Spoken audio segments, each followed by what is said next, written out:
Hello friends and welcome back to my YouTube channel Giri studio. నేను మీ గీతర్. ఎలా ఉన్నారు అందరూ? నేనైతే చాలా బాగున్నాను విత్ యువర్ బ్లెస్సింగ్స్. నిన్నటి దాకా మనం మొదలు పెట్టుకున్నట్టుగా లలితా సహస్రనామయ్యోని 1000 నామాల యొక్క అర్థాన్ని, ఆ నామాల్ని తెలుసుకునే ప్రక్రియలో నిన్నటి దాకా మనము 27 నామాల అర్థాన్ని అమ్మవారి అనుగ్రహంతో విజయవంతంగా తెలుసుకోవడం జరిగింది. అయితే ఇవాటి రోజున అమ్మవారి వైభవంతో పాటు 28 మరియు 29 నామాల అర్థాన్ని తెలుసుకునే ప్రయత్నం చేద్దామా? రండి. ముందుగా ప్రతిరోజు లాగానే అమ్మవారి ధ్యాన శ్లోకంతో తెలుసుకునే ప్రక్రియను మొదలుపెట్టుకుందాం. సింధూరారుణ విగ్రహాం త్రినయనాం మాణిక్యమౌలి స్ఫురత్తారా నాయక శేఖరాం స్మితముఖీం మాపీనక్షోరుహాం పాణిభ్యాం అడిపూర్ణశకం రక్తోత్పలం బిభ్రతీం సౌమ్యాం రత్నఘటస్థరక్తచరణాం ధ్యాయేత్ పరామంబికాం. శ్రీమాతగా పిలువబడే, అనుసంధానించబడే లలితా త్రిపుర సుందరీ దేవికి మనం సహస్రనామాలతోటి కీర్తిస్తూ అర్చిస్తూ ఉంటాం. అలాంటి లలితా సహస్రనామంలో మనం 27 నామాల్లో అమ్మవారి యొక్క పెద్దరికాన్ని, అలాగే ఆవిడ శరీర అవయవ భాగాల్లో కొన్నింటిని వర్ణిస్తూ అమ్మవారిని స్తుతించే ప్రయత్నాన్ని చేశాం. అయితే ఇవాళ రోజున మనం 28 మరియు 29 నామాలతో మరింత అమ్మవారి స్తుతిని చేద్దాం. మొట్టమొదటగా 28వ నామాన్ని తెలుసుకుందాం, దాన్ని అనుసంధానం చేసుకుందాం. మందస్మిత ప్రభాపూర మజ్జత్ కామేశ మానస. ఇది కూడా పెద్ద నామం, ఒకటే నామం, విడదీసి చదవకూడదు, అక్షరాలు తప్పుకోకూడదు. అయితే ఇందులో ఏమంటున్నారు? మందస్మిత ప్రభాపూర మజ్జత్ కామేశ మానస.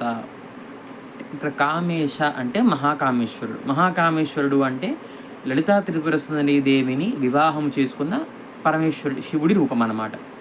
ఇది ఇక్కడ ఏమంటున్నారు? మందస్మిత ప్రభాపూర మజ్జత్ కామేశ మానస అంటే ఇందులో అమ్మవారి మందస్మితము అంటే అమ్మవారి చిరునవ్వుని వర్ణిస్తున్నారు. ఆ చిరునవ్వు ఎలా ఉందంట? ఆ మందస్మితము నవ్వు, ఆ అమ్మవారి యొక్క మందస్మితము అయిన నవ్వులో మహాకామేశ్వరుడి హృదయము అలా తేలుతూ ఉందంట. ఎలా అయితే ఒక నది లోపల ఒక తామర పుష్పం తేలుతూ ఉంటుందో అలా మనస్సు అనేది హృదయ కమలము అని చెప్పి దేవీ దేవతల్ని వర్ణించేటప్పుడు మనం వాడతాం.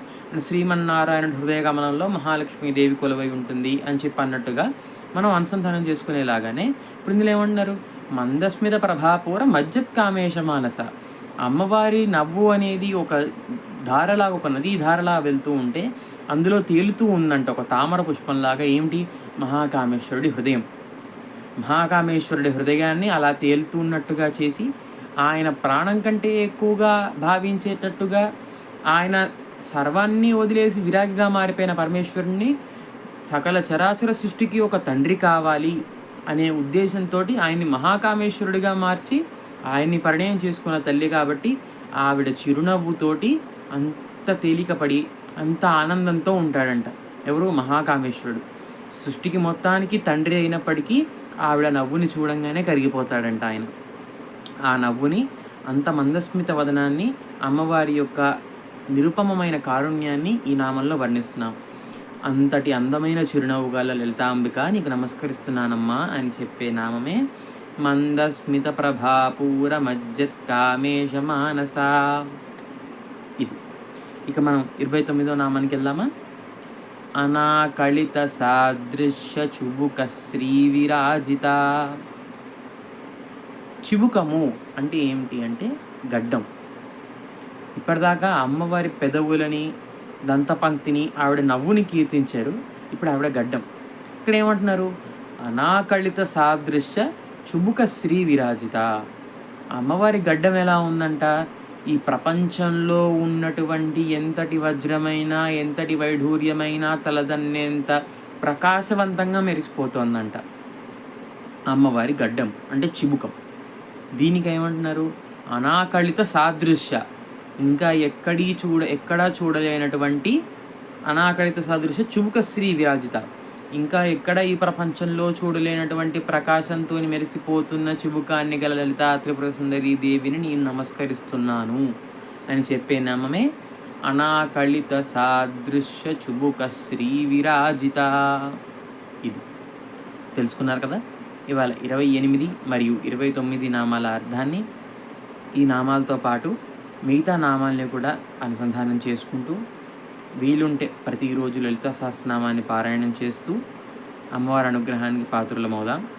మరిన్ని ఇన్ఫర్మేటివ్ వీడియోస్ కోసం, మరిన్ని నామాల అర్థాల కోసం మన ఛానల్ గిరీష్ స్టూడియోని సబ్స్క్రైబ్ చేసుకోండి.